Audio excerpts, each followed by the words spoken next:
Yo. All right. All right, how's it going? All right.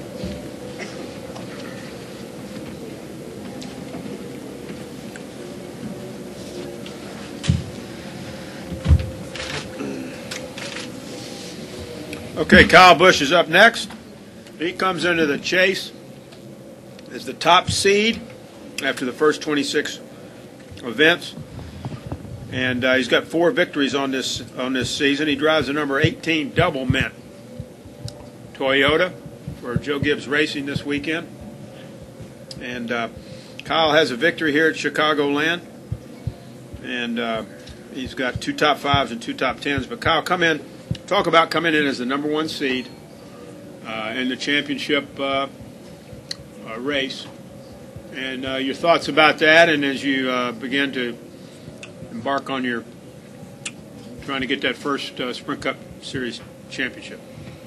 Yeah, well, Chicago's been a fun place to race for us here in the past. Certainly 2008 winning the race, and last couple of years been a little rough, but we've won truck races here, nationwide series races here, so looking forward to this weekend and running in the Double Mint Camry.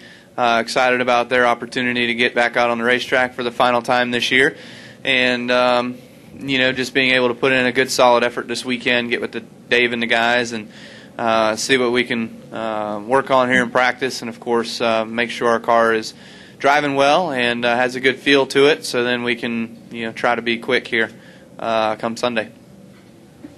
If you have a question for Kyle, raise your hand, and we'll get to you. Who's got a question? Kyle Busch? Questions?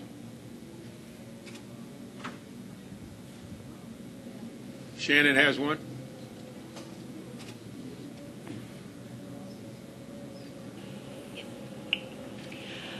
I wanted Shannon Spake, ESPN. When you look at what Jimmy's been able to do over the past 5 seasons, what would it mean to you to be the guy who ends that dynasty this year?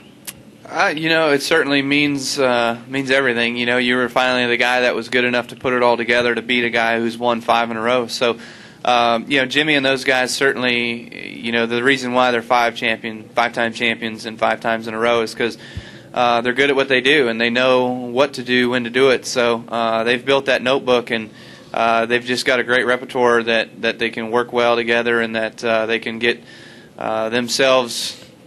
They don't tend to put too much pressure on themselves throughout the chase, and they do a really good job at that. So for us, we'd love to be able to beat them, and if we were, ultimately it means the most to win a Sprint Cup Series championship. And I don't think it would say that you unsat Jimmy Johnson, but more so you beat 11 of the best that were in the chase this year. So as we go into these last 10, do you think that there's a favorite right now? Certainly not, no. I don't think there's a clear-cut favorite. There's guys that run well week in, week out, and then maybe at a couple places they might stumble a little bit. It's just about trying to minimize your damages in those kinds of days. But, for us in the 18 team with the M&M's guys, we feel confident that there's certainly some strengths for us throughout the chase. There's certainly some weaknesses too. And knowing those weaknesses, we've just got to make sure that we can come out with the best possible day we can in those situations. Other questions? Yes, ma'am. Truck question. Wanted to know about Eric Phillips and why you chose him to head your truck team or be crew chief for your truck team.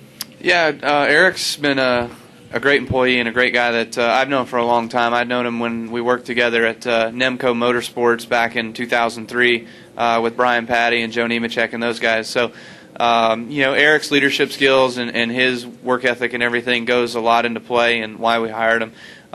He was one of the best crew chiefs out there in the truck series, 2006, 2007, 2008, and again 2009. So he certainly has a long standing there and ran really well with Mike Skinner. Also hiring on Rick Wren, the relationship that he and Rick Wren share from their time at Bang Racing, early 2000s, and then to getting back together, their working relationship was most crucial. Having Rick Wren as the director of competition and then Eric as a crew chief, to have those guys, you feel like they're the 2 strongest guys in the garage area. Go ahead, right there, Mike. MikeMullern.net. Jeff Gordon's raised the possibility of team orders and maybe something nefarious going on out in the racetrack. Are you worried at all over these next 10 races? I still remember Homestead, you got bumped out of the way rather rudely, I think, toward the end of that race. Are you worried over the next 10 races that some of your rivals are going to play some dirty tricks or head games or stuff like that? And can that get into your head too much?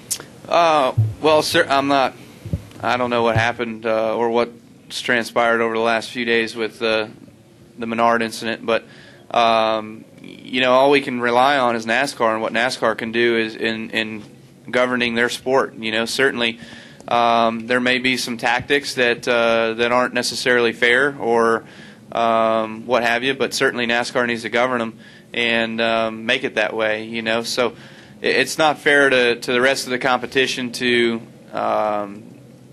play tricks like that. I don't feel like, I don't know whether there were or weren't. I'm not saying there was. My point is that, if it's something that NASCAR can investigate and police, then they need to,